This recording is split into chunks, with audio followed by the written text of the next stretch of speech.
सुप्रभात क्लास, कैसे हैं आप सब। मैं आपकी हिंदी की अध्यापिका मिसेस सोनू जैन, विद्या बाल भवन स्कूल से। बच्चों, मुझे पूरी उम्मीद है आप अपने घर में बहुत अच्छे से होंगे और अपनी सफाई का ध्यान रख रहे हैं ना क्लास। हैंड वॉश भूल तो नहीं गए। हैंड वॉश जरूर करना है आपको। कुछ भी खाने से पहले अपने फेस को टच आपको नहीं करना है। ध्यान रखेंगे ना क्लास। देखिए, आपको याद ही है हम लोग इस समय पढ़ रहे हैं आपके एमसीबी प्रांजल बुक से पाठ 2 पुरुषार्थ और संलग्नता। इस पाठ को बच्चों आपने वीडियो के माध्यम से भी समझा और मैंने ऑनलाइन में भी आपको ये पूरा पाठ समझाया। तो आपको समझ में आया कि इस पाठ से आपने क्या क्या सीखा। चलिए देखते हैं आपने इस पाठ से क्या क्या सीखा।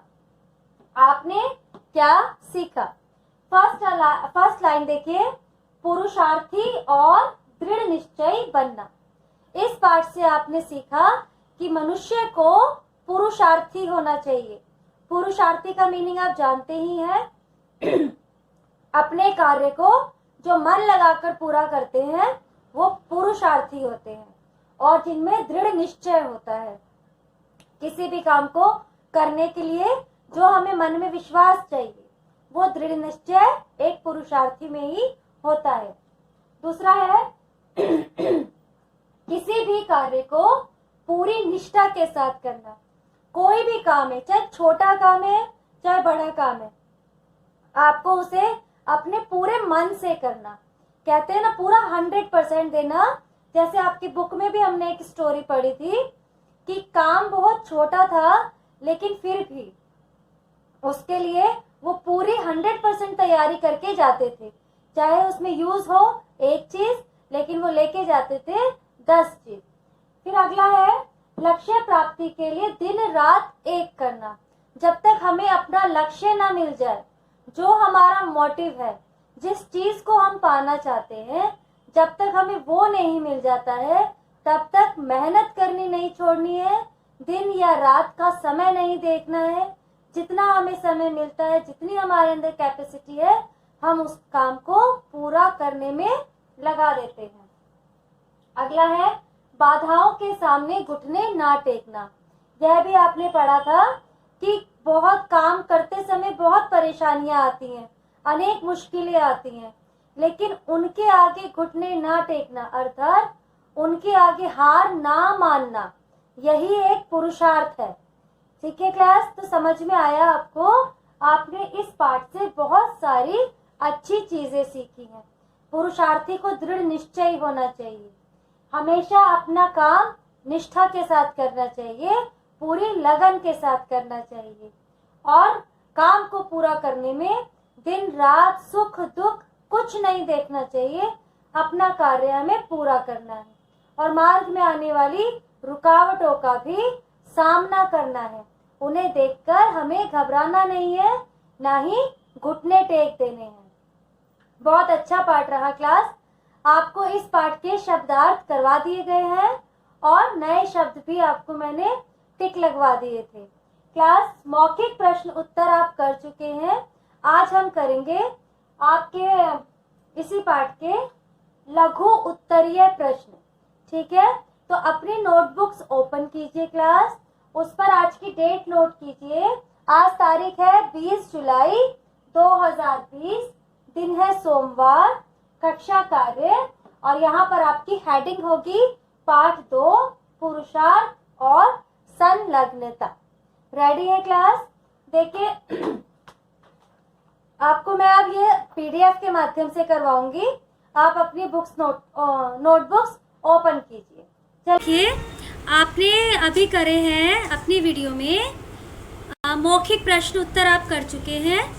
बहुवैकल्पिक प्रश्न उत्तर भी मैंने आपको करवा दिए हैं, जिसमें पहला था कि भारतवर्ष में किसकी प्रधानता के कारण पुरुषार्थ का हास दिखाई देता है।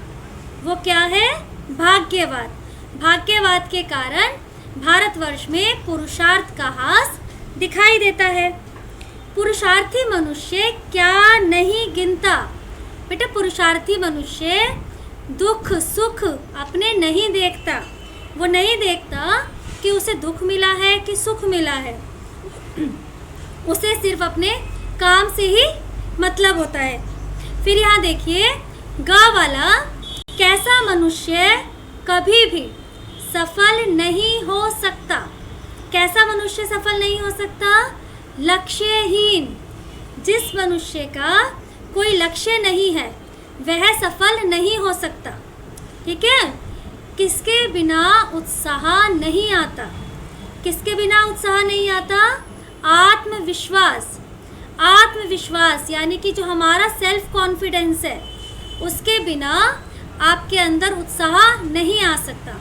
इसीलिए सबसे ज़रूरी बात क्या है? सबसे ज़रूरी बात है कि हमें अपने ऊपर विश्वास रखना है कि हम जो भी कार्य कर रहे हैं वो हम कर सकते हैं। अब देखिए, प्रश्न उत्तर करेंगे हम। देखिए, आज करेंगे बच्चों लघु उत्तरीय प्रश्न उत्तर, जिसमें सबसे पहला है पुरुषार्थ का क्या अर्थ है।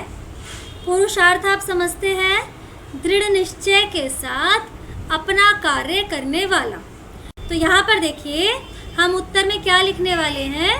हम लिख रहे हैं पुरुषार्थ का अर्थ है संकल्प को दृढ़ बनाकर कार्य में संलग्न हो जाना और विपत्तियों से विचलित ना होना। एक बार दोबारा देखेंगे इसको। पुरुषार्थ का अर्थ है संकल्प को दृढ़ बनाकर कार्य में संलग्न हो जाना और विपत्तियों से विचलित ना होना। विपत्तियों से विचलित का क्या अर्थ है? कि काम करते समय बहुत सारी परेशानियां आती हैं, मुसीबतें आती हैं, लेकिन हमें उन मुसीबतों से विचलित यानी कि घबराना नहीं चाहिए। क्लियर हो गया ये आंसर? अगला लिखेंगे, पुरुषार्थ के विषय में योग वशिष्ठ में क्या लिखा है?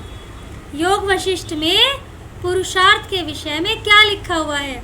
देखिए, योग वशिष्ठ में लिखा है कि जिस प्रकार एक बलवान कमजोर पर विजय प्राप्त कर लेता है, उसी प्रकार आज का प्रबल पुरुषार्थ कल के संस्कारों को दबाकर मनुष्य को विजयी बनाता है। दोबारा पढ़ते हैं इसे, फिर समझाती हूँ दोबारा आपको। देखिए, योग वशिष्ठ में लिखा है कि जिस प्रकार एक बलवान कमजोर पर विजय प्राप्त कर लेता है, उसी प्रकार आज का प्रबल पुरुषार्थ कल के संस्कारों को दबाकर मनुष्य को विजयी बनाता है। अर्थात जो पुरानी धारणाएं चलती आ रही हैं, अगर आप उन्हें पुरुषार्थ करते हैं, दृढ़ निश्चय के साथ अपना लक्ष्य समझते हैं, तो चाहे कोई भी रुकावट हो, कोई भी पुरानी धारणा हो, आप अपना लक्ष्य प्राप्त कर सकते हैं। जिस प्रकार से बलवान मनुष्य कमजोर पर अधिकार करता है, उसी प्रकार बलवान आत्मविश्वास हमारी कमजोर धारणाओं पर, कमजोर मान्यताओं पर अपना अधिकार कर लेती हैं और उन्हें खत्म कर देती हैं। इसीलिए क्या होना चाहिए? हमें आत्मविश्वासी होना चाहिए। अगला प्रश्न क्लास, कार्लाइल किस बात से विचलित नहीं हुए और क्यों? स्टोरी पढ़ी थी हमने कार्लाइल के बारे में। वो किस बात से विचलित नहीं हुए और क्यों? याद है ना? देखिए, कार्लाइल की प्रसिद्ध पुस्तक जो उन्होंने फ्रांस की राजक्रांति पर लिखी थी, उनके मित्र की नौकरानी ने रद्दी समझकर जला दी थी। फिर से देखिए, कार्लाइल की प्रसिद्ध पुस्तक जो उन्होंने फ्रांस की राजक्रांति पर लिखी थी। उनके मित्र की नौकरानी ने रद्दी समझकर जला दी थी। आप समझ सकते हैं ना कि एक पुस्तक लिखने में, एक बुक लिखने में कितना समय, कितनी कैलकुलेशंस, कितना उनका टाइम गया होगा। लेकिन जब उनके दोस्त की नौकरानी ने उस पुस्तक को जला दिया, क्या समझकर? रद्दी समझकर। इससे कार्लाइल बिल्कुल दुखी नहीं हुए, क्योंकि उन्हें खुद पर भरोसा था। उन्हें खुद पर भरोसा था। उन्होंने वह पुस्तक दोबारा लिखी और वह पहली वाली पुस्तक से भी अच्छी लिखी। ठीक है, इस आंसर को दोबारा रीड करती हूँ। कार्लाइल की प्रसिद्ध पुस्तक जो उन्होंने फ्रांस की राजक्रांति पर लिखी थी, उनके मित्र की नौकरानी ने रद्दी समझकर जला दी थी। इससे कार्लाइल बिल्कुल दुखी नहीं हुए, क्योंकि उन्हें खुद पर भरोसा था। उन्होंने वह पुस्तक दोबारा लिखी और पहली वाली पुस्तक से अच्छी लिखी। देख लीजिए क्लास, इस आंसर को बिल्कुल कोई गलती नहीं होगी, ध्यान से करेंगे। अब है फोर्थ क्वेश्चन आपका। राइट ब्रदर्स का मजाक किसने और क्यों उड़ाया था? राइट ब्रदर्स याद है ना, जिन्होंने पहले हवाई जहाज बनाया सबसे पहला, वही। राइट ब्रदर्स का मजाक स्वयं उनके पिता ने उड़ाया था। किसने? फादर ने। उनका मानना था कि मनुष्य के लिए हवा में उड़ना असंभव है, तथा उनका यह मानना था कि अगर यह संभव है तो भी तुम ऐसा नहीं कर सकते। उनके पिता को अपने बेटों पर विश्वास नहीं था। उन्होंने इसलिए ऐसी बात कही कि एक तो मनुष्य हवा में नहीं उड़ सकता, और अगर उड़ भी सकता है तो तुम ऐसा बिल्कुल नहीं कर सकते। लेकिन बच्चों, एंड आपके सामने है। राइट ब्रदर्स ही वो पहले व्यक्ति बने जिन्होंने पहला हवाई जहाज यानी कि मनुष्य को हवा में उड़ाया, अपने किसी भी माध्यम से, अपनी लगन से। ठीक है, तो क्लास आज हम ये 4 प्रश्न करेंगे। एक बार इन्हें आप दोबारा देख लीजिए। किसी का भी कोई वर्क इनकम्प्लीट नहीं होना चाहिए। देखिए, पहला प्रश्न है, पुरुषार्थ का क्या अर्थ है? तो पुरुषार्थ का अर्थ है संकल्प को दृढ़ बनाकर कार्य में संलग्न हो जाना और विपत्तियों से विचलित ना होना। दूसरा है, पुरुषार्थ के विषय में योग वशिष्ठ में क्या लिखा है? योग वशिष्ठ में लिखा है कि जिस प्रकार एक बलवान कमजोर पर विजय प्राप्त कर लेता है, उसी प्रकार आज का प्रबल पुरुषार्थ कल के संस्कारों को दबाकर मनुष्य को विजयी बनाता है। थर्ड क्वेश्चन क्या है? कार्लाइल किस बात से विचलित नहीं हुए और क्यों? कार्लाइल की प्रसिद्ध पुस्तक जो उन्होंने फ्रांस की राजक्रांति पर लिखी थी, उनके मित्र की नौकरानी ने रद्दी समझकर जला दी थी। इससे कार्लाइल बिल्कुल दुखी नहीं हुए, क्योंकि उन्हें खुद पर भरोसा था। उन्होंने वह पुस्तक दोबारा लिखी और वह पहली वाली पुस्तक से भी अच्छी लिखी।